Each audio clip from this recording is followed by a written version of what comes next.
Availability certificate ఇవ్వమంటే నేను ఇయ్యను, ఏం చేసుకుంటాను మన డెత్కో ఇంకోటో వల్ల రిలేట్స్కో ఏదో సంబంధం. నాన్ అవైలబిలిటీ ఎందుకు వస్తుంది? డెత్ అయితే ఏదైనా వస్తుంది వాళ్ళ ఫ్యామిలీ మెంబర్స్. జనరల్గా బర్త్ కానీ డెత్ కానీ నాన్ అవైలబిలిటీ వస్తుంది. నాన్ అవైలబిలిటీ ఇవ్వడానికి ఆయన కూడా పిలిపిస్తుంది, ఆయన కూడా పిలిపిస్తుంది. సమస్య ఏదంటే నాకు చెప్పిండు నిజంగా డైరెక్ట్ గా వాళ్ళు ఇష్యూ దూరం పోయి ఒకటి సార్, ఒకటి ఇప్పుడు నేను ఏపీ మార్కెట్ స్టేట్ అంటే ఏ డైరెక్టర్ అయితే మాట్లాడతారు అంటే మాకు జీవో ప్రకారం మేము అపాయింట్ కాలేదా? ఆయన the permanent parcel of the government are not? Question చేసే అధికారం లేదా? ఏం జరిగింది అనేది అడగండి అతన్ని, మీరు ఫోన్ చేసి అడగండి, అడగండి అతను పిలిపించండి. ఉంటే డీల్ పిలిపించండి. ఇద్దరు లేరు, ఇద్దరు నెత్తి పారిపోయినారు. అతను అడగండి ఏం మాట్లాడారు. నేను వినండి, రికార్డ్ చేయండి, ప్రెస్ ఉంది కదా. పిలిపించమ్మా, వాళ్ళందరూ రమ్మనండి.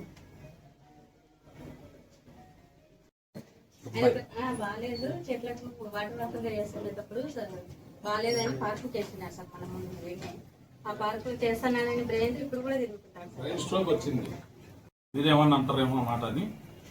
ఒకటి అంటే నాకు దీంట్లో వాళ్ళు మేబీ ఇబ్బంది కలిగి ఉండొచ్చు.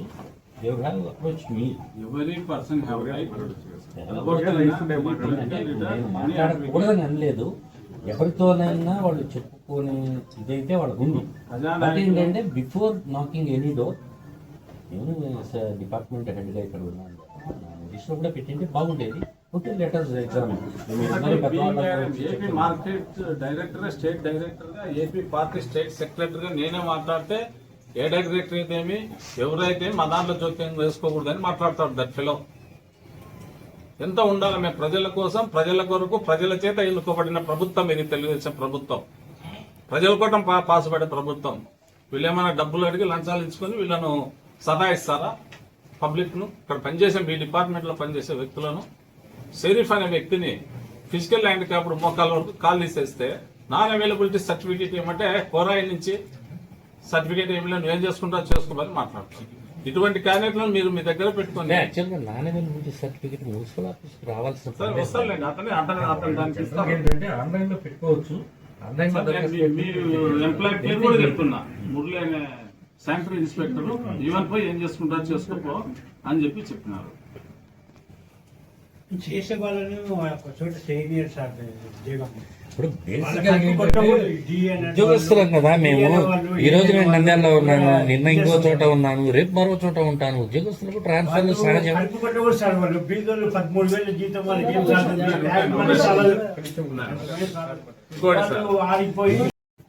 మాజీ రాజకీయ నాయకులు, మాజీ వైకాపా నాయకుల యొక్క ఏజెంట్లే మున్సిపల్ డిపార్ట్మెంట్ ఆదేశిస్తే, వాళ్ళు ఆదేశిస్తేనే ఇక్కడ పనులు అవుతున్నాయి, వాళ్ళు ఆదేశిస్తేనే ఇక్కడ అప్రూవల్స్ ఇస్తున్నారు, వాళ్ళు చేతులు తడుపుతేనే ఇక్కడ పనులు జరుగుతున్నాయనే అభియోగం నంద్యాల పట్టణ వాసులంతా అనుకుంటున్నారు. ఎవరికి అప్రూవల్స్ ఇవ్వడం లేదు. వాళ్ళ యాక్చువల్గా అది సత్యదూరమైంది. అది ఏంటంటే అభియోగాలు ఆధారరహితమైనవి, నిరాధారమైనవి నేను అనుకుంటున్నాను. అయినప్పటికీ కూడా మీరు పెద్దవారు, మీరు దాన్ని మీ ద్వారా మళ్ళీ మా నోటీస్కి వచ్చింది కాబట్టి అట్లాంటివి ఏమన్నా ఉన్నాయేమో వెరిఫై చేయండి. ఒక వ్యక్తి ద్వారా గతంలో జరిగినాయి, మళ్ళీ కేవలం ఏజెంట్ల ద్వారానే ఇక్కడ ప్రభుత్వ పాలన జరుగుతుంది. వాళ్ళ చేతులు తడిపోయిన వాళ్ళ అస్తవాసి బాగుంటే మీ అస్తవాసి బాగుంటుందని జనాలు అనుకుంటున్నారు.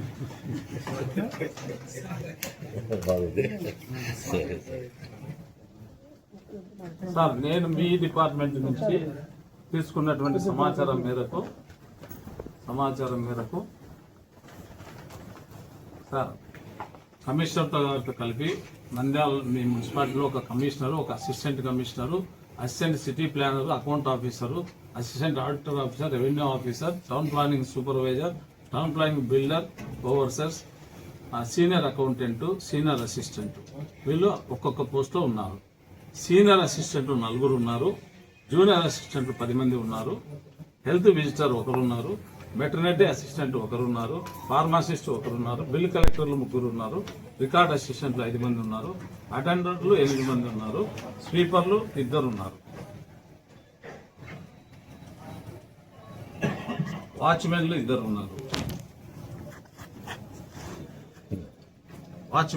ఉన్నారు, మేనేజర్ 1 ఉన్నారు, వాటర్ ఉమెన్ 2 ఉన్నారు, వాచ్మెన్ 1 ఉన్నారు. సార్ మీరు 600 మంది పనిచేస్తున్నామని చెప్పారు. ప్రజారోగ్య విభాగానికి సంబంధించి రెగ్యులర్ ఉద్యోగులు 114 మంది, అవుట్సోర్సింగ్ కింద 347 మంది పనిచేస్తున్నారని మీరు సమాచార చట్టం ప్రకారం నాకు ఇచ్చినటువంటి ఇన్ఫర్మేషన్. మొత్తం టోటల్గా మీ దగ్గర 600 మంది చిల్లర పనిచేస్తున్నారు. ఇది ఎవరి పరిపాలనలో, ఏ గవర్నమెంట్ హయాంలో మీరు నియమించబడినారు వీళ్ళంతా?